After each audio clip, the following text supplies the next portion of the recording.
Copeuch Inversiones, el sitio donde todos pueden invertir, y Universidad Central, 40 años formando personas, presentan Al Pan Pan.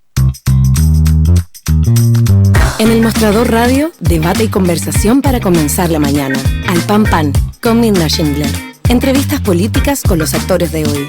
El Mostrador, información con la independencia que nos caracteriza. Hola, ¿cómo están?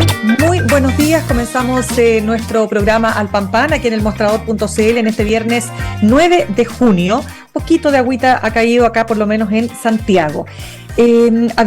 Queremos hablar del siguiente tema con un periodista de larga trayectoria en investigaciones diversas, ¿no? Y que tiene que ver con el gran tema de la seguridad en nuestro país, lo que está pasando con el crimen organizado, con las mafias vinculadas a organizaciones tan, tan ajenas a lo que nosotros estábamos acostumbrados, ¿no? En materia de acción delictual, como lo es el Tren de Aragua, con hallazgos de cadáveres que aparecen, ¿no es cierto?, torturados, es decir, con formas que no estábamos acostumbrados a ver. Y, ojo, con la alerta del fiscal nacional que dice estamos enfrentando un nuevo tipo de delito que es el crimen por encargo. ¿Qué está pasando? Queremos hablar de este y de otros temas también con Carlos Basso. Carlos, ¿cómo estás? ¿Qué tal? Buenos días. Muy Carlos, bien, ¿cómo estás tú? Buenos días. Muchas gracias. Déjame presentarte un poquito más porque es muy importante. Carlos es un tremendo escritor, es además doctor en literatura latinoamericana, profesor de periodismo de investigación de la Universidad de Concepción, ha ganado un montón de premios de concursos literarios y acá uno de sus mejores libros, ¿no?, que es La secta perfecta, los secretos más oscuros de Colonia Dignidad, que es realmente de los mejores libros que me ha tocado leer en relación a esta organización. Bien, dicho todo lo anterior, quiero pasar a conversar contigo a partir entonces, porque tú escribiste un artículo a propósito del Tren de Aragua, particularmente, Carlos, respecto de la fiscalía, de cómo la Fiscalía de Arica sale, decías tú, a cazar al máximo líder del Tren de Aragua en Chile. ¿Qué tenemos que entender cuando hablamos del Tren de Aragua? ¿Y qué significa el Tren de Aragua en Chile?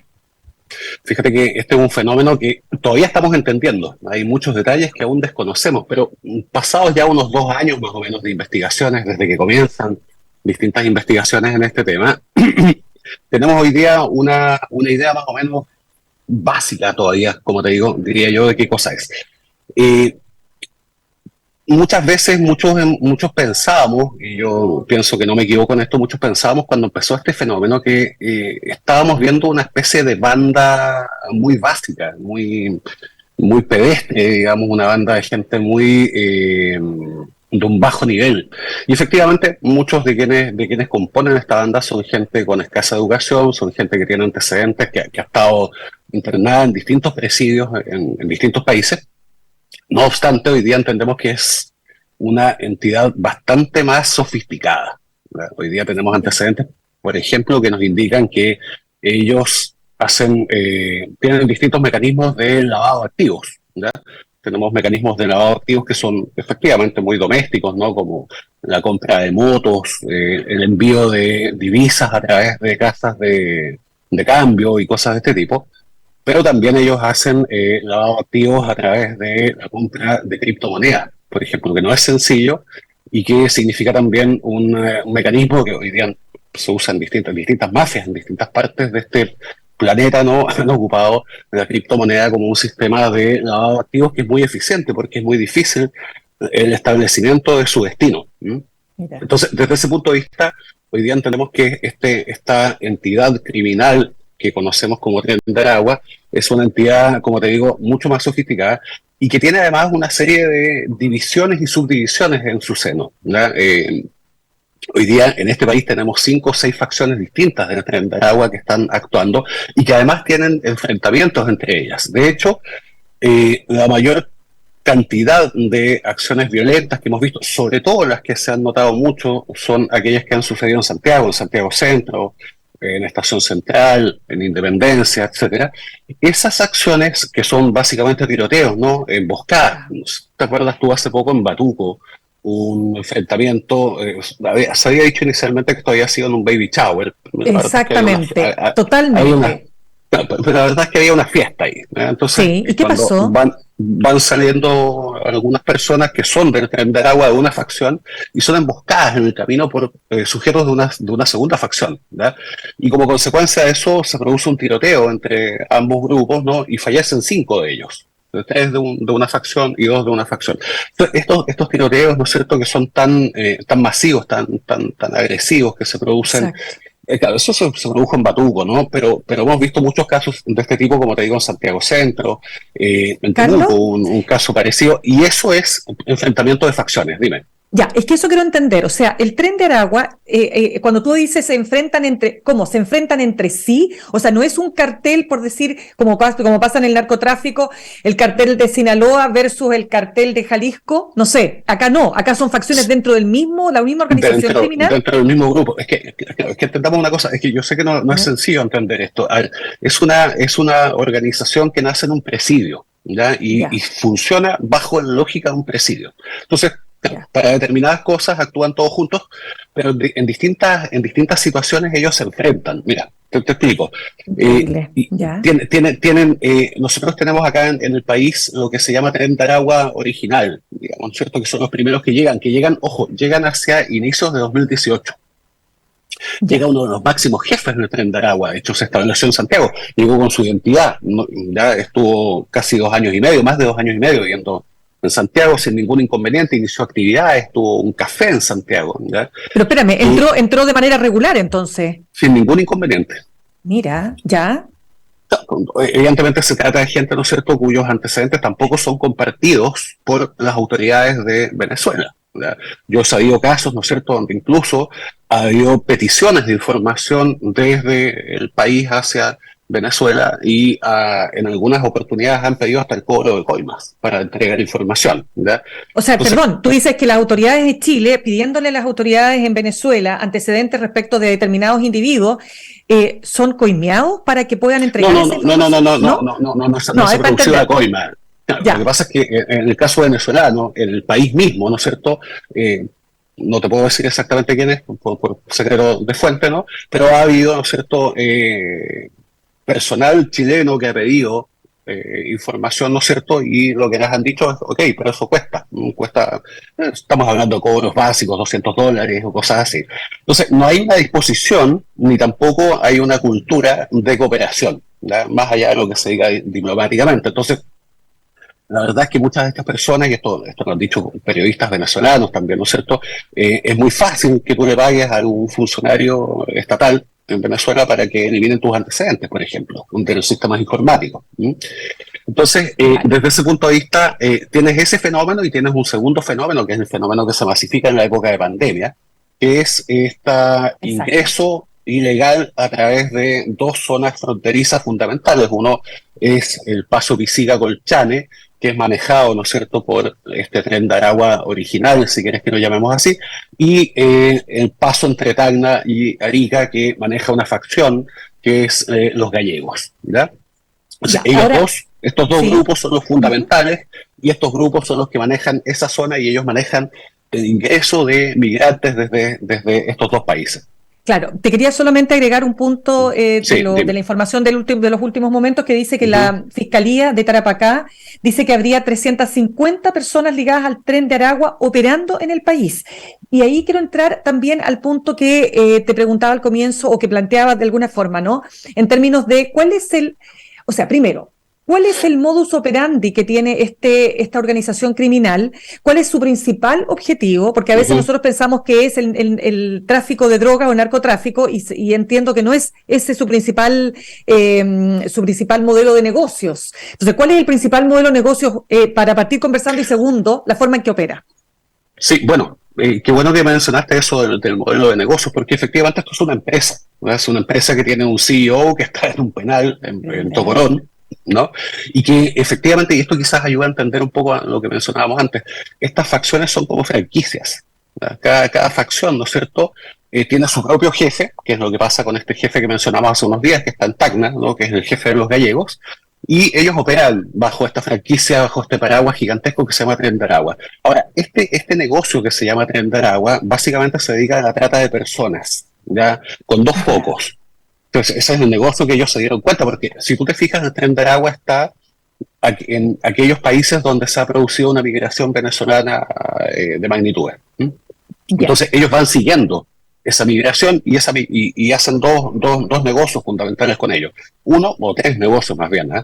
Uno, ¿no es cierto?, es la trata de migrantes. Ellos cobran por el viaje desde, ¿no es cierto?, Venezuela hasta, en este caso, hasta Pisiga, Colchanes, ¿no?, o Tacna. Y un segundo aspecto de ese mismo negocio es que muchas de las mismas personas que ellos traen, a las que les cobran, son además, ¿no es cierto?, convertidas en esclavos, son esclavizadas, en el caso de las mujeres, con fines de explotación sexual, y eso ha sido denunciado en distintas partes de este país. Fíjate que no solamente en Iquique o en Arica, tuvimos hace 2 semanas, ¿no es cierto?, una muy buena investigación que se hizo en Concepción, donde efectivamente, ¿no es cierto?, se detiene a 9 o 10 sujetos, y estos sujetos lo que habían hecho es que tenían, ¿no es cierto?, mujeres esclavizadas para ser, ¿no es cierto?, forzadas a convertirse en prostitutas, después de haber sido ellas mismas, ¿no es cierto?, traídas a este país por esta misma entidad. Ellos les cobran, las tienen forzadas a un cobro mensual, a un cobro semanal, les quitan sus documentos de identidad, ¿cierto? Y además están siempre ellas amenazadas con con el hecho de que el Tren de Aragua sabe dónde viven sus padres, sus hijos, sus esposos, quienes sean, ¿no es cierto?, en Venezuela, y están amenazadas con que los van a asesinar en caso de que ellos escapen. Ya, es que eso sí, dime. Es que ese es el negocio básico, pero esta es una organización multipropósito. O sea, ellos hacen de todo. O sea, tráfico de drogas, tráfico de armamento, extorsión, ¿no es cierto?, sicariato, secuestro con fines extorsivos. Estos cuerpos que fueron hallados en Curacaví, camino a Curacaví, ¿no es cierto?, hace menos de un mes fue. Son personas venezolanas, en este caso esas 3 víctimas, que habían sido secuestradas, que sus familias no habían pagado aquello que estaban pidiendo y son asesinadas. Pero entonces, espérame, porque siempre se dice acá, Carlos, que es la típica, no, este es un ajuste de cuentas, pero acá estamos viendo algo mucho más grave, ¿no? Que son los mismos migrantes que han sido traficados, ¿no? Y que han sido convertidos en objeto de extorsión, como dices tú. Solo preguntarte por lo siguiente, porque una de las, o sea, siempre estamos escuchando noticias horrorosas, ¿no?, del tipo, porque tienen una manera de proceder muy violenta, muy, muy brutal. Y ahí el caso, yo diría que de los más terribles que nos ha tocado escuchar en el norte, de estos cuerpos enterrados vivos. Entonces, ¿por qué actúan con ese nivel de ferocidad? ¿Cuál es el concepto que hay ahí? Bueno, en ese caso específico, que es muy semejante también a muchos homicidios que se han producido en Santiago, tiene que ver con que, y esto es una cuestión bien llamativa, el Tren de Aragua no es una organización de tipo anárquica, sino que es muy vertical. ¿Ya? La gente que compone, los soldados, digamos, esta base de gente que compone el Tren de Aragua, que son siempre chicos muy jóvenes. El primer asesinado cuyo cuerpo es hallado en esas condiciones que tú mencionas en Arica es un chico de 20 años. ¿Ya? ¿Y qué pasó con ese chico? ¿Y qué pasó con los otros 2? Son gente que, entre comillas, se desvía de los objetivos del grupo, que son acusados de que se quedaron con cocaína, o que no entregaron dinero, o que están con afanes secesionistas, o sea, con la intención de cambiarse de grupo, de facción. Entonces, esas personas son secuestradas. Fíjate, esto es una cuestión muy llamativa. El Tren de Aragua, sea la facción que sea, tiene casas de tortura. Tienen en Santiago, tienen en Arica, han tenido en Iquique, en todas partes. ¿Ya? Entonces, en el caso de Arica, llevaban a estos sujetos a esta casa de tortura. Todos saben qué pasa en esa casa. Es la misma casa donde además mantenían mujeres secuestradas, ¿ya? Y una vez en esa casa, por ejemplo, en este primer caso, este chico era apellido Niño, ¿ya? Este joven es secuestrado, todos saben que está siendo secuestrado, y después, ¿no es cierto?, sepultado vivo. Le ponen una bolsa, lo sepultan vivo. Es un mensaje para mantener la verticalidad del grupo. O sea, tú sabes, si tú formas parte del Tren de Aragua, tú sabes que si tú te quedas con un peso de más, ¿no es cierto?, vas a ser inmediatamente ejecutado. Y con eso, evidentemente, lo que hacen, ¿no es cierto?, es que evitan disensiones, evitan fugas, evitan, ¿no es cierto?, también que la gente se quede con aquello que se supone que no es de ellos. ¿Por qué? Porque todo esto que se junta, ellos tienen una especie de pozo común de efectivo. Ese pozo se denomina causa, ¿ya? Entonces, todo va a lo que ellos llaman la causa, que básicamente son las cuentas que se manejan desde dos penales fundamentalmente, que son Tocuyito y Tocorón. Y todo eso se va hacia allá. Entonces, si tú te quedas con un pedazo de causa, bueno, estás, ¿no es cierto?, en una situación muy, muy peligrosa. Claro. Carlos, quiero pasar a otro tema que también tú reporteaste, que tiene que ver con tráfico también de niños o situación de niños que han quedado, chilenos, ¿no?, que han quedado en la frontera ahí en Colombia. Pero antes de eso, solo para cerrar este punto, con tu investigación, ¿cuán desarticulado o no está el Tren de Aragua en Chile a partir del trabajo que han hecho las fiscalías y la policía? Yo creo que hay que decir dos cosas frente a eso. Yo creo que se ha hecho un trabajo de excepción. O muy bueno lo que ha hecho investigaciones, lo que han hecho distintos fiscales en distintas partes de este país. O sea, teniendo en cuenta además que no teníamos idea de qué magnitud tenía esto, ni tampoco jamás se había visto un fenómeno de este tipo en este país. Exacto. Dicho eso, el Tren de Aragua no está desarticulado desde ningún punto de vista, porque como es una empresa, ¿ya?, y se maneja bajo esa concepción, cada vez, ¿no es cierto?, que la PDI detiene a, 10 sujetos, 5 sujetos, 7 sujetos, desde distintos países, sobre todo de Perú, ¿ya?, envían nueva gente. Fíjate que en Arica se ha desbaratado 3 veces esta facción denominada gallegos. Y se vuelven a rearticular. Pasa un mes y están funcionando de nuevo. Y mandan gente de nuevo. Entonces, desde ese punto de vista es muy importante esta persecución que están haciendo allá en Cabeza, que está en Tacna, porque claro, en definitiva no sacas nada con seguir golpeando a las bases si tienes una cabeza que sigue funcionando, sigue captando gente y tiene además medios, ¿no es cierto?, como para instalar a toda esta gente, ¿no?, en este caso en Arica. Ya, entonces estamos lejos de desarticular, uno, y dos, la amenaza está aquí, presente, y no solo en el norte. Estamos hablando que sus integrantes se han desplazado por el país, ¿no es cierto? O sea, fíjate tú, un dato que es medio desconocido. La primera vez que se detecta, y que caen detenidos miembros del Tren de Aragua, no caen en Santiago, no caen en Iquique, caen en Puerto Montt. Imagínate. Ahí empezó esto. Ya, pasemos ahora, Carlos, a otro tema que me parece extremadamente relevante, y es una investigación que tú haces donde dices que niños chilenos que fueron traficados a Estados Unidos quedaron abandonados en una de las selvas más peligrosas del mundo, que está en lo que se llama el Tapón del Darién. A ver, cuéntanos esta historia, porque esta historia es impresionante. ¿Qué fue lo que pasó? Bueno, esta es una investigación también judicial, o sea, más que judicial, una investigación de la Fiscalía Centro Norte, con investigaciones que nace a consecuencia de una niña que tiene nacionalidad chilena, pero que es hija de haitianos, es hija de padres haitianos, y esta niña aparece abandonada, ¿no es cierto?, en Panamá, el Tapón del Darién, como tú bien mencionabas, ¿no es cierto?, una selva muy espesa que está entre Colombia y Panamá, y que constituye el segundo paso de migrantes más frecuentado del mundo. ¿Por qué? Porque es una vía que necesitan quienes van desde nuestro continente hacia Estados Unidos, quienes van a pie. ¿Ya? Entonces, ahí, a inicios de 2020, aparece, ¿no es cierto?, abandonada una niña.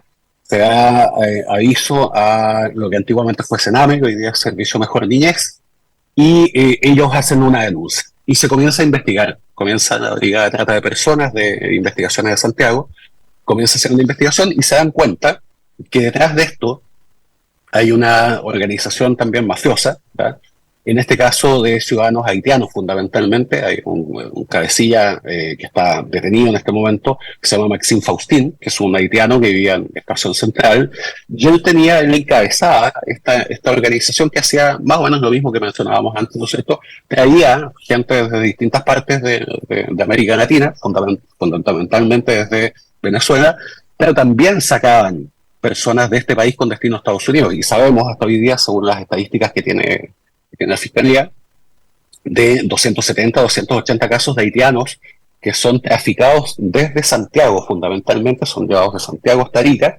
y de ahí a pie, en bus, a través de distintos medios, con un destino final que es Estados Unidos. Y en ese momento, pero no llegaron a Estados Unidos.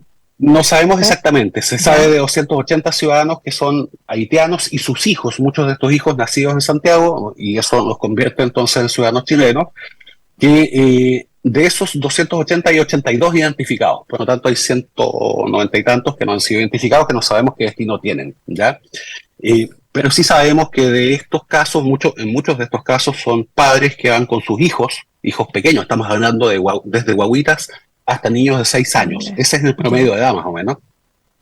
Y sabemos de 6 casos de niños que quedan abandonados porque sus padres fallecen en este paso, en esta ¿Pero selva. por qué? Y ahí detengámonos, porque yo entiendo que el tapón del Darién, ¿no es cierto? Es como la frontera de la muerte, ¿o no? Exacto, es una cosa muy semejante.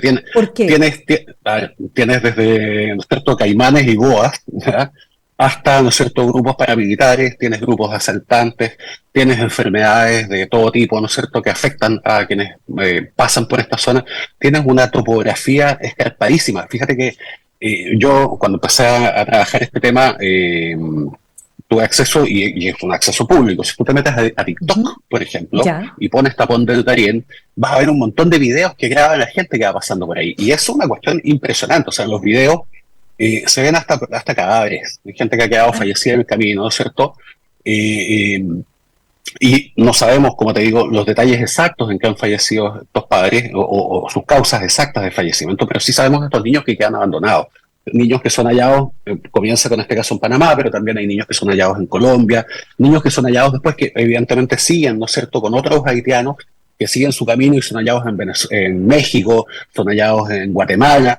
Y en algún momento alguien da aviso a las autoridades chilenas. También la PDI activa también su sistema de agregados que tienen distintos países. Entonces estos agregados empiezan a preguntar y van encontrando a estos niños. Sabemos sí que hay ciudadanos haitianos que han llegado a Estados Unidos porque, por ejemplo, en la frontera con Texas se han encontrado documentos chilenos, ¿eh? Entonces, evidentemente más de alguno de ellos ha llegado. Pero han quedado muchos en el camino y han quedado estos niños abandonados. Y yo creo que ese es el foco, ¿no? No, pero tú contabas también. Muy pequeños. Claro, tú también contabas en este reportaje que en Tapón del Darién, claro, tú lo acabas de decir, ¿no es cierto? Están todos estos peligros, pero también hay tráfico, o sea, hay organizaciones criminales que también por supuesto. que exguerrilleras o guerrilleros, no sé, a ver, para que nos cuentes un poco, y no solo eso, perdona Carlos, que tú decías cómo estas organizaciones criminales te presentan este viaje casi como un viaje turístico. Sí. ¿O no? Claro, sí, efectivamente. Mira, te insisto, el ejercicio es muy sencillo. Si es cosa que uno se meta a TikTok, a Facebook y busque este concepto Tapón del Darién, y te vas a pillar con gente que te muestra esto como si fuese un viaje, como si fuesen ellos una agencia de viajes. ¿eh? Exacto. Y te ofrecen un viaje con 3 comidas al día y cosas de este tipo. En circunstancias que son todos ellos lo que acá se ha conocido habitualmente como coyotes, ¿no? Son traficantes de personas que te cobran tarifas que van de $100 a $300 solamente por ese paso. Fíjate que lo que hay de fondo es un negocio gigantesco, ¿ya? Y muchos de estos coyotes, efectivamente, esto me lo decía el jefe de la brigada investigadora de trata de personas, me decía, efectivamente hay gente que efectivamente se preocupan y trafican y llegan a destino con las personas a las que les han prometido otros. Pero hay muchos de ellos, la mayoría, que ante la primera dificultad dejan abandonadas a estas personas se convierten en víctimas de, insisto, de gaimanes, víctimas de asaltantes, víctimas de cualquier cosa, y quedan abandonadas a su suerte. Entonces, dime. ¿Pudiste saber, Carlos, qué pasó con esta niñita, esta chiquitita hija de padres haitianos con nacionalidad chilena? ¿En qué pasó? Esa niñita fue enviada a Santiago, ¿ya? Pero hay otros casos, y en este caso hay un caso de una niña que, y esto pasó con otros niños también, que estamos hablando de niños de 2, 3, 5 años que ante la vista de todo el mundo que van con ciudadanos haitianos, entonces las autoridades de estos países, Panamá, Colombia, han pensado que son haitianos, sin perjuicio que son descendientes de haitianos, ¿no es cierto?, son nacidos en Santiago y desde ese punto de vista son chilenos, y los han enviado muchas veces a Haití. Desde Haití se han conseguido que algunos de estos niños vuelvan a Chile porque sus tíos, sus abuelos, hermanos están acá. Están acá. Imagínate. Pero en este momento, por ejemplo, hay un caso de una niñita que todavía no se ha conseguido. Esa niñita está en Puerto Príncipe en condiciones, entiendo, muy, muy nefastas. Tiene su familia constituida en Santiago y hace tiempo están intentando que las autoridades haitianas manden a esta niña de vuelta a Santiago, y hasta aquí entiendo que no se ha podido. Quizás haya habido una novedad en los últimos días, no sé, pero bueno, pero un poco, y ojalá que así sea, pero tomando en cuenta todo lo que nos has contado, el Tren de Aragua, hay otra organización u organizaciones que pasan por el costado, porque el Tren de Aragua ha tenido mucha resonancia por la forma en que actúa, etcétera, pero también sabemos que hay organizaciones criminales y de narcotráfico mexicanas en Chile. ¿Qué información tienes tú de aquello? Bueno, nosotros hay indicios aquí muy fuertes de actuación de carteles mexicanos, fundamentalmente cartel Jalisco Nueva Generación, ¿no? Que ha actuado desde, y fíjate que todo esto hay un punto de ebullición en esto, que es la pandemia. La pandemia activó el tráfico de migrantes y también activó un tráfico de estupefacientes como nunca habíamos visto, como consecuencia de una escasez, ¿no? Sacaban las fronteras, ¿no es cierto?, tradicionales, entonces aumentó mucho en la pandemia la demanda de consumo de estupefacientes, y aumentó entonces, ¿no es cierto?, el precio. Y eso hizo que muchos de estos grupos se fijasen con mucho ahínco en lo que estaba pasando acá. Entonces, por ejemplo, el cartel Jalisco Nueva Generación, que es sin duda el más potente que hay hoy día en México, viene actuando desde hace mucho tiempo en este país, y estamos hablando de envíos de marihuana creepy, fundamentalmente, que esta marihuana que es producida, que es alterada genéticamente, tiene una potencia alucinógena gigantesca, es cultivada en el Valle de Cauca, Colombia, es enviada a México, y desde México es exportada fundamentalmente a través de buques que llegan a San Antonio. En San Antonio es donde se ha enfocado este tráfico, y desde ese punto de vista, ¿no es cierto?, hemos tenido incautaciones de cantidades que son impactantes. Estamos hablando de 3,5 toneladas de marihuana, o sea, eso te indica también que hay un consumo acá que es no, pero usado, tremenda. ¿no? Pero la pregunta a propósito que mencionas de San Antonio y las advertencias, ¿no es cierto?, que se han hecho respecto de que San Antonio se estaría convirtiendo en un centro neurálgico del paso de la droga. Hablábamos con Francisco Cox, abogado experto en crimen organizado, y él se preguntaba, bueno, ¿cómo es posible que esto ocurra sin que haya, él hablaba derechamente, ¿no es cierto?, de extorsión, o no de extorsión, sino que de coimear, digamos, a los propios funcionarios públicos, porque él decía, imposible que esto pueda proliferar si es que no está la participación de los funcionarios públicos que pueden estar involucrados. ¿Cómo ves ese fenómeno? Yo no sé si sea exactamente ese el único punto. Efectivamente, a mí no me cabe ninguna duda, ¿no es cierto?, que tenemos también un aparato estatal que ha sido penetrado en distintas capas y en distintos espacios desde hace mucho tiempo. Pero también hay un fenómeno aquí que va asociado con tamaños. Fíjate que los dos puertos más importantes de Europa, que son, ¿no es cierto?, Amberes y, ¿cómo se llama el puerto que está cerca? Oh, perdón. Ya me voy a acordar. No te preocupes, ahí nos acordamos. Esos dos puertos, ¿no es cierto?, son de un tamaño gigantesco, y son hoy en día el principal foco de tráfico de estupefacientes de toda Europa, ¿ya? Y estamos hablando de países que tienen sistemas de control bastante más importantes que el nuestro. Lo que pasa es que tienes un volumen gigantesco. No tienes, yo creo que además de que evidentemente, como te digo, el tráfico, o sea, los narcotraficantes han penetrado, y eso funciona siempre así, distintas capas del Estado. Un puerto como San Antonio, por ejemplo, tiene un volumen de carga de tal magnitud que físicamente, con la cantidad de gente que tiene aduanas, por ejemplo, con la cantidad de gente que tiene la Policía Marítima o que tiene PDI, no hay ninguna posibilidad de que investigues todo. Entonces también hay un tema que como Estado no se ha asumido, que es que lo que nos pasa hoy día como consecuencia del crimen organizado es muy distinto de lo que nos pasaba 10 años antes.